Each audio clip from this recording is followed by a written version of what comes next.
Hey there, comic book fans. I am back from the comic shop again this week. Pretty light week, only 4 comics. I didn't get the 2 I was shorted last week either yet. Maybe they'll be in next week. No Mercy and Captain Kidd. And I somehow bent the corner of my Dark Horse. That's really annoying.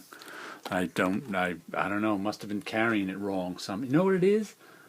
Geez, that's what it was. I got these new gloves that I was trying out, and they're thick, and I was having trouble carrying things with them. I bet I bent them when I was just putting the gloves on from the car to the house. I bet I bent this comic book with those stupid thick gloves. But anyway, Black Beetle. I think more Franco. I think we have some Red Hook in here. No, it's it's Dean Haspiel. I think is in here this month too. The Red Hook. You know, Dark Horse. Lots of different stories. Brooklyn Blood. That's the Paul Levitz written one that continues. All sorts of good stuff. Oh, we got more Finder from Carl Speed McNeil, my favorite.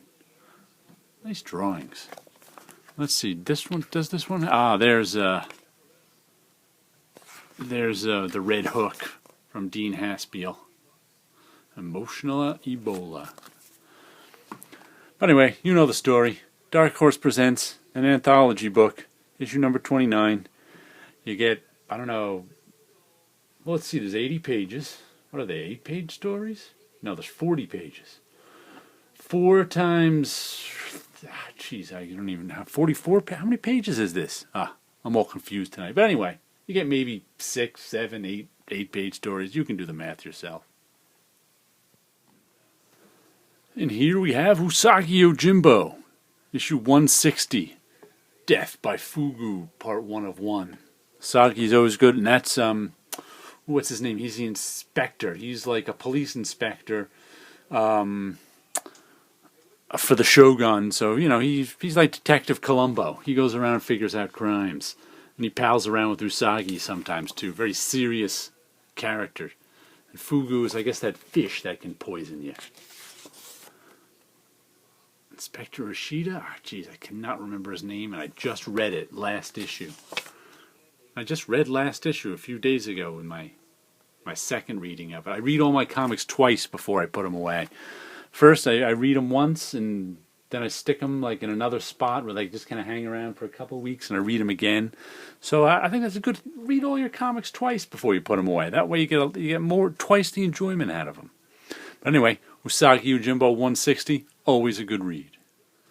And here we go with issue 9 of Department H. I don't know what the parrot has to do with it. Last issue was excellent, as the underwater place they are continues to crumble around them, as the lead character continues to try to figure out who killed her father, but they have to survive it too.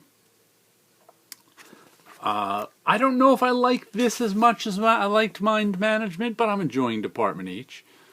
It was kind of, in the beginning, said to be a locked room mystery, but it's not quite a locked room mystery. It's more like a death trap room mystery, because they're all trying to, all the people who are down at the bottom of the ocean in this lab. There's our. I guess Polly is saying something, but we don't know what. All the people at the bottom of the ocean in this lab are just trying to survive at this point, because something is going terribly wrong down there. But it's a good book. Even if I don't like it as much as I liked Mind Management, I still like it. So we're with it to the end. Next, we have Southern Cross number 10, and I have to say, I'm enjoying this second story arc as much as I enjoyed the first, even though it's completely different. It all takes place on this mining colony, and just like they really got a feeling of traveling in a spaceship, I think they've really captured the feeling of living on this dangerous mining colony, where there's riots going on now between the workers and the police and who's ever running the place, and they're discovering some secret thing, and the environment is hostile, and the men who work there are hostile, and it's just out on the edge type living. and it's been I think this book could be called a mystery too.